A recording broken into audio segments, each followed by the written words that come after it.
Good morning. I'm Sharon Townsend, and good morning, Lee. I'm connected with a small group through Women's Bible Study, greeting, and Bible reading. So, this morning we're reading Matthew 9, verses 14 to 17. Then the disciples of John came to him saying, "Why do we and the Pharisees fast, but your disciples do not fast?" And Jesus said to them, "Can the wedding guests mourn as long as the bridegroom is with them? The days will come when the bridegroom is taken away from them, and then they will fast. No one puts a piece of unshrunk cloth on an old garment, for the patch tears away from the garment, and a worse tear is made. Neither is new wine put into old wineskins. If it is, the skins burst, and the wine is spilled, and the skins are destroyed. But new wine is put into fresh wineskins, and so both are preserved." Thanks, Sharon. Well, my name is Zack Thompson. I'm on staff here at Calvary Bible Church, and we started our service this morning by looking at a recap video from this past week at Maranatha. We sent middle schoolers out, and they spent their time looking at the prodigal son, focusing on forgiveness, how we relate to God in the midst of all that. It was a really great time for our students here at this campus to be joined by students that we have at our other two campuses. And it makes me think about how I'm so excited over the next couple weeks to get to go to those other campuses. It's always such a great time of encouraging for me as I'm reminded of the prayers that we receive by people who don't even attend here, that there are people excited about what God is doing in the city of Thornton, even as they don't live in the city of Thornton. But I'm also going under better circumstances, significantly better circumstances than I went to the other two campuses last year. I was at Erie on Father's Day, and I was at Boulder the week after Father's Day, and the topic I was given was preaching on God the Father. I mean, perfect timing, right? Well, not so much. It was also the exact same week that we had a follow-up meeting with our fertility clinic. And we were told at that time that we had a less than 1% chance of conceiving naturally and a less than 5% chance of an IUI ever working for us. And so I was there smiling at dads, talking about God the Father, while repeating almost like a mantra in my head, "But you'll never be one." And so I'm excited to get to share Everett with these other two campuses because they, like you, have been with us in the difficulty, that they've been a support to us, caring for us in this time, but also want to bring this up because Everett's story is one that's marked throughout by our topic this morning. We're in a series that we're calling Formed, how we have been given practices that help shape and guide us, that form us to be more and more like Jesus. And we're going to look at two of these practices today that have been given to us for the times of life that are considered as waiting, that's full of waiting, and also the times of life that are experienced with rejoicing. And those two practices are fasting and feasting. Now, while it seems like they're opposites of each other, they are very much so interlinked. And one of the reasons why they're interlinked is because they are both fairly misunderstood by modern Christians. For one, there's the neglect of fasting. You talk to most Christians, it's not a part of their life. At least in this country, in this age, people don't really fast all that much. I mean, maybe for super spiritual elite Christians or skinny people, but man, I just don't give up food all that much. Or there's the unspiritualness of feasting, that while there's a lot of times that we eat a lot, apart from praying over the food in the beginning, we don't really see how stuffing our face full of food makes us more like Jesus. But I think both of these comes from a misunderstanding that goes as deep as understanding of how we are made. The Bible is clear that we are body and soul, flesh and spirit. And so as we worship God, we do so not just with these ethereal spiritual practices, but we do so with our whole being, which includes our body, which includes what's physical about us. More so than I think any of these other habits, these practices that we're looking at through this series, while all of them are great, more so than them, I think fasting and feasting speak to the whole person. Because it is a physical, both are a physical action with spiritual intention, which gets to our whole person being formed by Jesus. And to get into it, let me reread a part of our passage for this morning. Matthew 9, starting in verse 14. It says, "Then the disciples of John," so this is John the Baptist, his followers, "came to him," to Jesus, saying, 'Why do we and the Pharisees fast, but your disciples do not fast?' And Jesus said to them, 'Can the wedding guest mourn as long as the bridegroom is with them? The days will come when the bridegroom is taken away from them, and then they will fast.'" And so we have these followers of John come up to Jesus and say, "Hey, how come we and other religious people are fasting, but your people are not? Instead, you and your disciples are more marked by feasting." So as we get into it, I think probably it's best for us to start with a shared understanding as to what these things are. What is our fasting and feasting really? And we'll take the first one first. We'll look first at what is fasting. Well, in Matthew chapter 9, we see Jesus speaking about this. He says, "There is something new happening, that I've bringing something new." You don't put old wine in new wineskins or vice versa. Something new is happening right now. And so now is not the time for fasting because I'm here. This is a time of celebration. This is a time of feasting. But there will be a time that I go away and then my followers, then my people will fast. And he's describing the place that we are right now. Jesus has gone away, and so he describes this as a time that his people fast. Now, he's brought something new. That has happened. There's no going back to the Old Testament and the practices and customs that we find there, but he does say that this is a time where his people are fasting, just like God's people always have been. Because if you read through the Bible, there is an insane amount of references to fasting found throughout. Basically, pick anyone who follows God in there, and you'll find a story of them fasting. It happens all throughout. And yet, when we read all of these stories of what fasting is in the Bible, it is always from food, not things.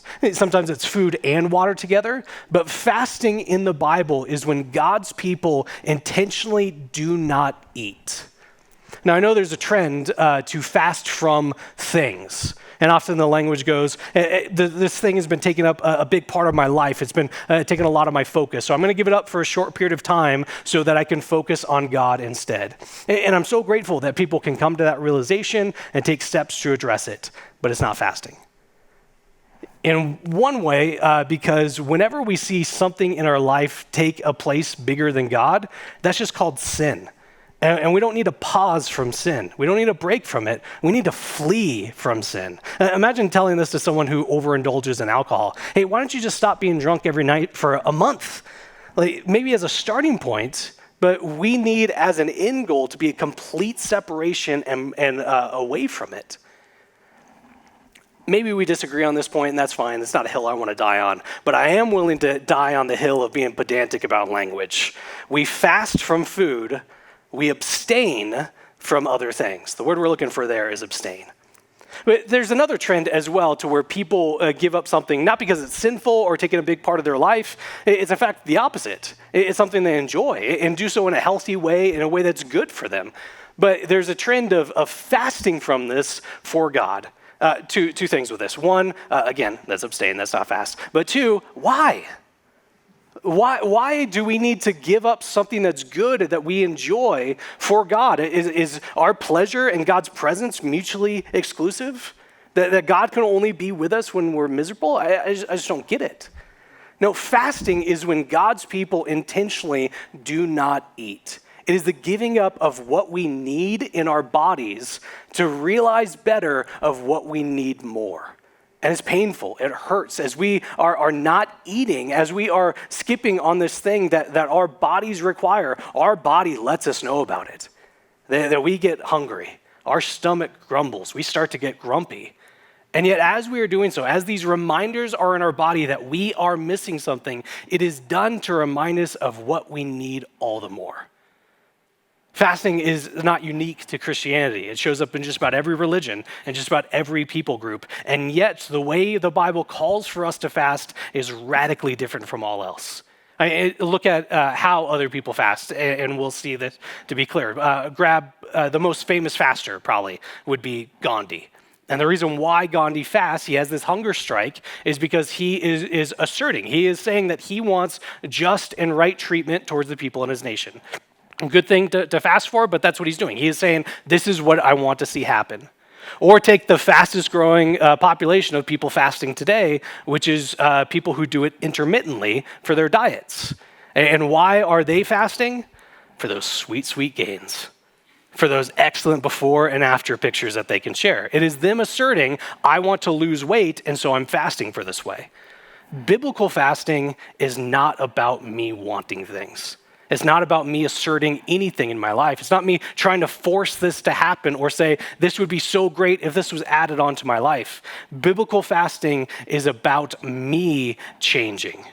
It is about me realizing that God is present in my life. It is me giving up something I need so that I am more aware of God's presence in my life. We halt what we need for our lives because we recognize that God is a greater need that we have.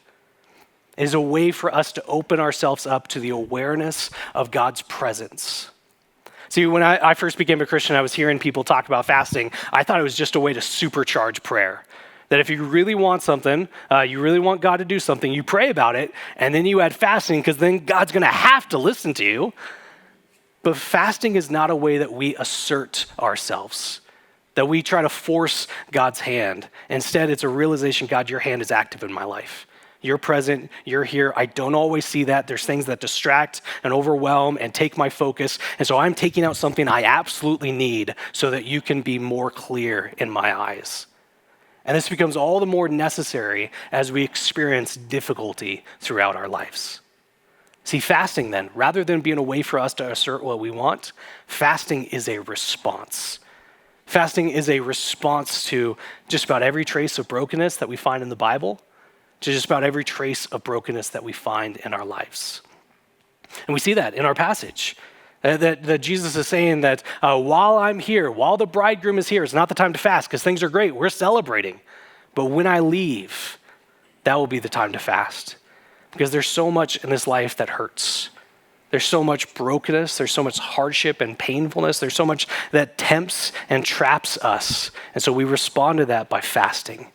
Because fasting is a reminder of God's presence that is in our life. It's a reminder of our need that is for him. And so we take out something that we need to recognize that he is a greater need.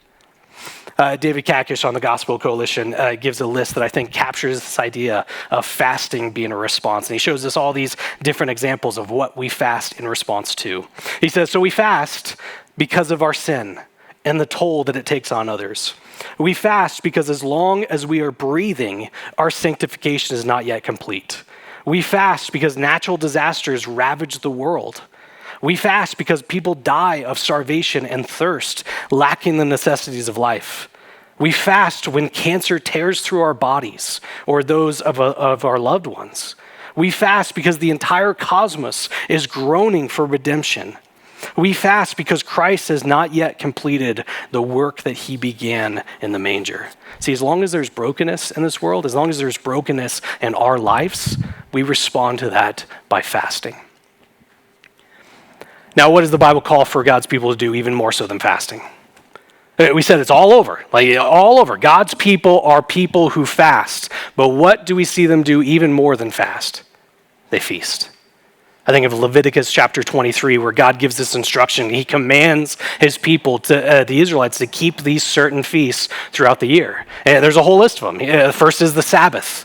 Then the Passover, which is called the Feast of Unleavened Bread, the Feast of First Fruits, the Feast of Weeks, the Feast of Trumpets, the Day of Atonement, which is interesting because it was a day of fast in response to them realizing the sin that's in their life, but then feasting because of the assurance of God forgiving their sins. And then finally, there's the Feast of Booths. So 6 annual feasts that they were to do, and one that happened every single week that God told them to keep. We still think God doesn't care about the joy of his people? He commands them to feast. And what we see in all these feasts is that it continues with Jesus as well. That here in this passage, that he's asked, why are your disciples not fasting? He says, now is not the time to fast. This is the time to party. That I am here, the bridegroom is here, new things are happening. This is a time of feasting. You read elsewhere the accusations of Jesus. He is accused of being a drunkard and a glutton. Now, that's obviously not true, but there's a little smoke to that fire because Jesus is regularly at meals. He is constantly at feasts. The importance of feasting continues to show up all throughout the Bible. But where there is a little bit of a distinction, because we talked about how fasting is a response. It's a response to who God is, to all the brokenness in this world. Feasting instead is a remembrance. It remembers what God has given us. It remembers that God has provided all for us, that every good thing that we have comes from above. And so as we feast, we participate in remembering what God has given to us. That as we delight in what God has given to us, we delight by feasting. Now, maybe you're like me, but I have a habit of including like little treats, little pleasures throughout my week, throughout my life. One of the things that we look forward to in our household every single week is we get breakfast burritos Saturday morning, and I do look forward to that all throughout the week. Or when we go out to dinner and it's going to be a new place and I'm excited to try it, I'm going to eat something that I've never had before or just try something that's really delicious, I start to look forward to that. Every time I pull up my calendar, it's like, oh yeah, we're going Friday. Or I'm out running errands and, I'm already out, like might as well pick up something for myself and grab a cold brew or a boba or whatever it might be. We have these habits of having these little treats in our lives, which are so good, but don't lock God out of that process. That we recognize that everything that we have comes from him. So as we delight in either what is abundant or excellent or both, we do so recognizing that all that we have comes from God. So in participating in it, we participate in praising God. But we also don't lock other people out of this process as well. That you don't feast by yourself. That instead it's a time for us to be generous towards others, to be inclusive as we pull people in. There's also a way that we help to not overindulge in our feast because there's other people to join us in doing so because we don't want to go too far in feasting. But it's all, as we do so, it's in the recognition that we are looking forward to the greatest feast to come. That is no coincidence that the culmination of all history is when we, as Jesus followers, are brought together, seeing Jesus face to face at a feast. And this is good for us because we recognize again how God has made us. He has made us body and soul. So what is good for the body nourishes the soul. And as we do so, we remember that all we have comes from God. Feasting and fasting are connected. They are tied together. Because feasting, or the way that we prepare for feasting is by fasting in both a figurative and a literal sense. Figuratively, we better enjoy the delights that we have when we are feasting because we recognize what God has brought us through in difficulty when we are fasting.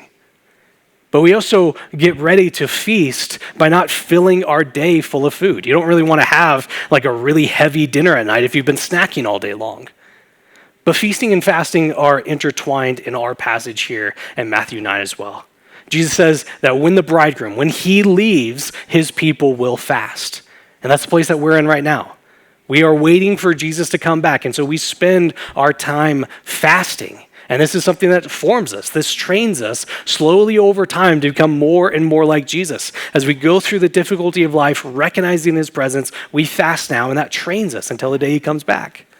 But we also know Jesus is not absent. He's unaware. He's aloof. We know that he is present, that he's present within us, working. He's the one who's working to form us, and that he is coming back.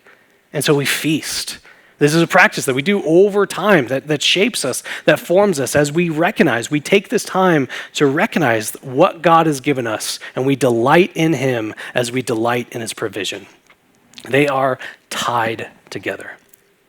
And so why should we do them? Why should Christians now fast and feast?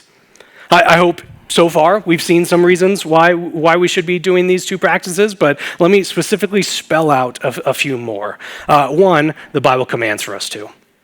The Bible regularly calls for God's people to be ones that fast and feast. We can go to any number of passages that do so, and we don't even have to leave the words of Jesus to do so. In Matthew chapter 6, starting in verse 16, Jesus twice says in this, when you fast. Verse 17, it says again, when you fast. Notice what that first word is? When. It's not if, it's when.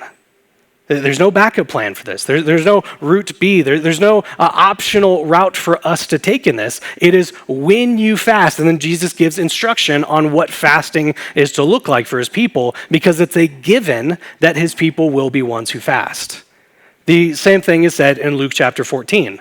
And I do mean the same thing is said about feasting.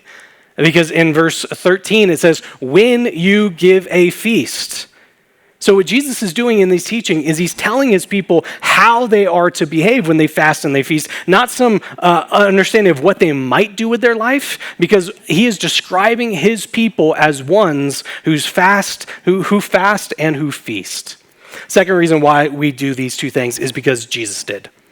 Matthew chapter 4 and the parallels in Luke and Mark as well, we see Jesus fasting 40 days in the wilderness, being faithful where Israel was not in the Old Testament.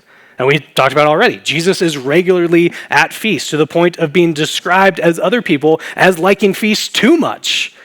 And as we talked about this series, how we are formed to be more and more like Jesus, well, what's Jesus like? Well, he spent his time fasting and feasting. And third, and it gets to that idea, is why we do these two things is they help to form us. They're two practices that shape us slowly over time. That as we fast, as we feast, as we recognize God's presence and provision in our life, that helps us to live as God calls us to live, to be the people he calls for his people to be. And this is one of the reasons why we see throughout church history, the church has been marked overall by people who both fast and feast. In fact, in my research, there was exactly one group of Christians that wasn't overall marked by a habit of fasting, and that was the American church over the last 100 years or so. So one of the things that we do when we look at church history is we say, if you ever find out that you are alone in a belief, that you ever find out that you have a novel understanding or practice after 2,000 years of God guiding for and caring for his church and them being faithful to him, if we're ever by ourselves in church history, we should reevaluate our position because we're doing things wrong. And so how do we do them? How do we fast and feast? How do we add these on as a practice onto our life?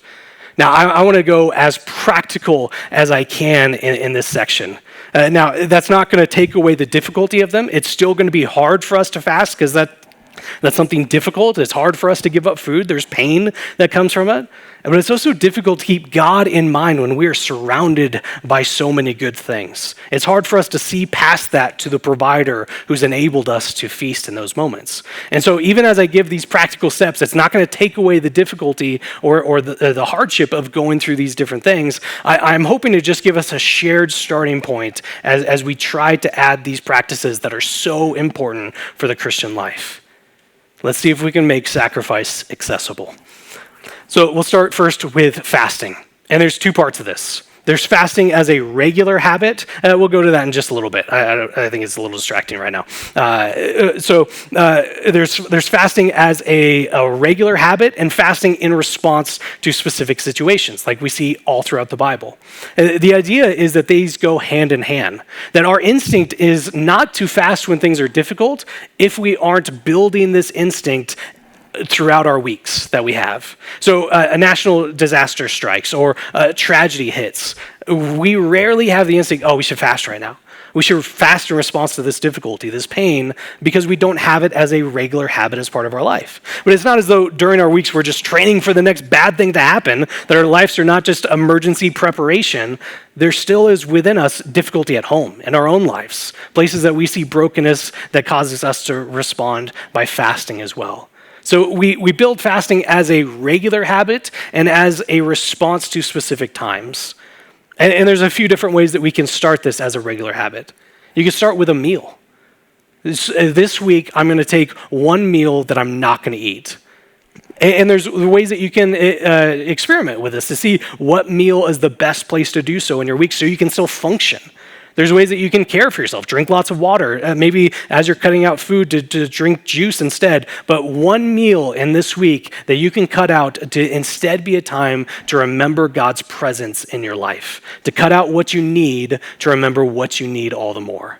And maybe this becomes a practice to try the next week as well, or whatever it looks like to create a regular, sustainable habit of fasting to intentionally not eat to remind ourselves of our greater need. Or go a whole 24-hour period, a day of not eating.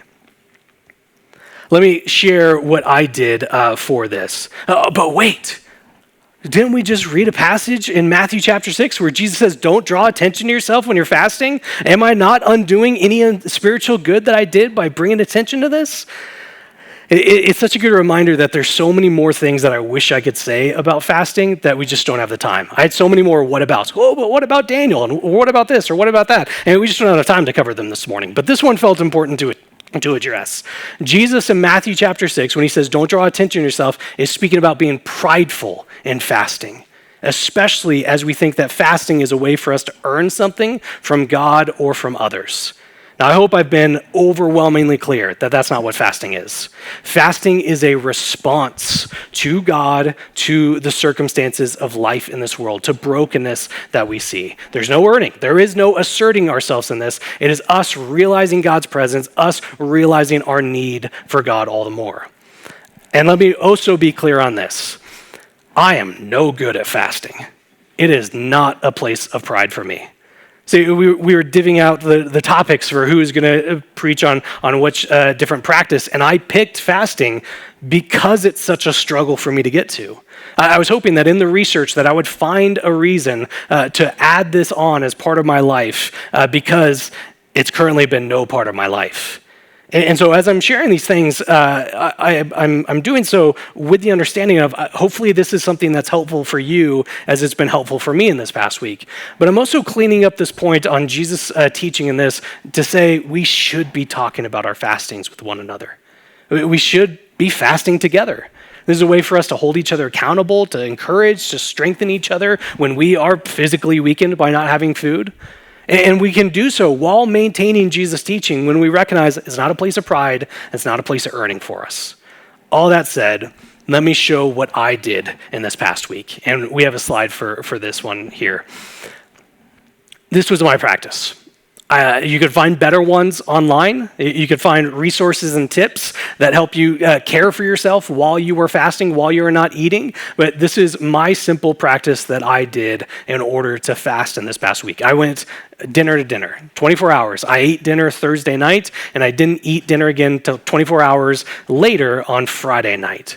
And as I did so, as I was feeling the hunger pangs and the moments that I would normally be having a meal, I used that as a time to remind me of what my greatest need is. It's not a meal in this time, it's a recognition of God's presence. And so I used that as a time to pray, to specifically pray. And I gave myself prompts to pray for because I was hungry and I needed something to keep my attention. So I gave myself something to work through in this moment. But even then, it was just a simple prompt. I first started by looking to God. And then I looked to others, and then I looked to life. So look up, look out, look in. And I did that one each, breakfast, lunch, and dinner, as a way to keep my focus, as a way to turn to God in these times. And then I finished this by feasting with Emily on Friday night. Now, that might not be a wise thing for you to do, to break your fast with a feast. It might be better to go a smaller meal, maybe a smoothie or something like that. But hey, I need to get this done before Sunday, so I was crushed for time on this. I also, as I try to do this again for next week, I want to move it towards a weekday. I did it on my day off because I didn't know how I was going to react. Especially, I didn't know how I was going to react to people that I currently supervise, and I didn't want there to be difficulty there. But we see in the Bible that fasting and a Sabbath are two different things. Sabbath is a feast day, and so I would like to move it to a different time. But my point in showing all of this is not to create a rigid system. This is what you must do. No, it's trying to show us how this can be a practical addition to our life to accomplish this way that Jesus forms us. And he does so through fasting. And we could do something similar in feasting. Feasting as well is something that we do regularly and at special occasions. Sabbath and these 6 assigned times is what God showed, and that's a good principle for us to take with our lives as well. So in our household, we have those moments that we look forward to every week. This is a time for us to feast, to remember God's provision. But we also do this on a larger scale a few different times during the year. I think of our life group. We get together and we do potlucks together. Everyone contributes something with these people that God has brought together in this time. We recognize we've gone through difficulty together. There's things to praise for, that we feast as people that God has brought together as a way to delight in him as we delight in our bodies. Emily and I, we try to have the best meal that we have all year long be on New Year's Eve. We go out to dinner that night and we feast. And we look back at the year that was, we look ahead to the year that is, and what God has done and what he might do next. There's a way for this to be a regular and consistent process for us as well. Now, I do want to end our time with a word of warning. With a word of warning.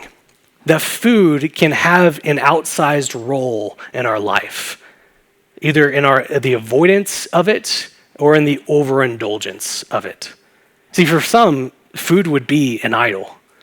That it's when things are difficult, that we eat to comfort ourselves, or when things are going good, it's hard for us to stop eating because things are going so well. And so the word of warning would be, if that's the place of food in our lives, feasting is going to be difficult. Because the temptation to overindulge in those times is high. This is all the more reason why we feast with other people, those who know us, who can hold us accountable, who can be a support to us, even as we are delighting ourselves in what God has given to us. Now, on the other side, there are people who physically cannot fast, maybe due to blood sugar or other medical needs, or because it reminds us of our past. It tempts us to avoid food, not for religious purposes, but for body image purposes.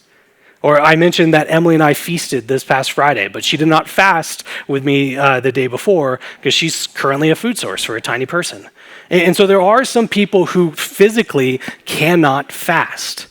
But I still think that there's a way to get to the heart of what God calls us to do in fasting, the heart of what this practice does for us. See, in these times when people in our lives are fasting, or when we are setting aside this is a time that I'm going to focus on God as if I was fasting, I think it's just at meal times, again, having a guided, directed prayer. God, I cannot give this up. I cannot. Help me still to see that I am more dependent on you than I am on this meal. And just as in fasting, we are intentionally changing our environment, changing how we're responding to food, we can do the same thing even if we're unable to give up food. This is where we're not at our desk. Our computer's off, our phone is away from us. We with our actions, are making God the focus at meal times as if we were fasting. There's still a way to participate. Now, that being said, and be very clear on this is not medical advice. Never come to me for medical advice. I will lead you astray. But that being said, let's not get to the place where we label something difficult as impossible. Fasting is hard. It is taking a toll on us. Feasting is hard because it's hard to see the provider when we have a bounty in front of us. But that's why we need fasting and feasting, because they are things that shape us and form us. Now, the thing about being formed is it's painful. It hurts. And we're reminded of that every time our stomach grumbles, but we miss out on that with every meal that we take for granted, or every time that our eyes drift from God to something else. So we have these practices as ways to help us to remember God's presence and God's provision in our life. In the book of John, Jesus says, "In this world you will have trouble, but take heart, for I have overcome the world." And we spend our days, this Christian life is one of fasting and feasting, as we spend our days responding to that first part, to the trouble in the world, and remembering the second part, that there is one who overcomes, as we spend our days fasting and feasting. Let me pray for us. Father, we are grateful for your instruction here, that you give us these practices, these tools that are helps for us to live a life that's for our good and for your glory. That we do so because you have shown us the way in Jesus. We do so because we know that this way is best, it's for our good. And we do so because we recognize that all life is lived with and for you. And so we have these practices to remember that you are present when things are overwhelming, when it's hard, when it's difficult. And we have this practice to remember that you have given us every good thing that we have. There is so much to celebrate. And so let us live lives that is going through the cycle of fasting and feasting as you guide us through difficulty, as you are with us in the aches. And we rejoice and celebrate with others all that you are doing, all that you have done. And we recognize that there is a day coming that we will see you face to face, and we will do so at a feast. We will delight for all time with you, who has given us all to overcome the world as you have. Let us strengthen each other, encourage each other, be part of each other's lives as we seek to live lives formed more and more into your image. So it's to you and you alone we pray. Amen.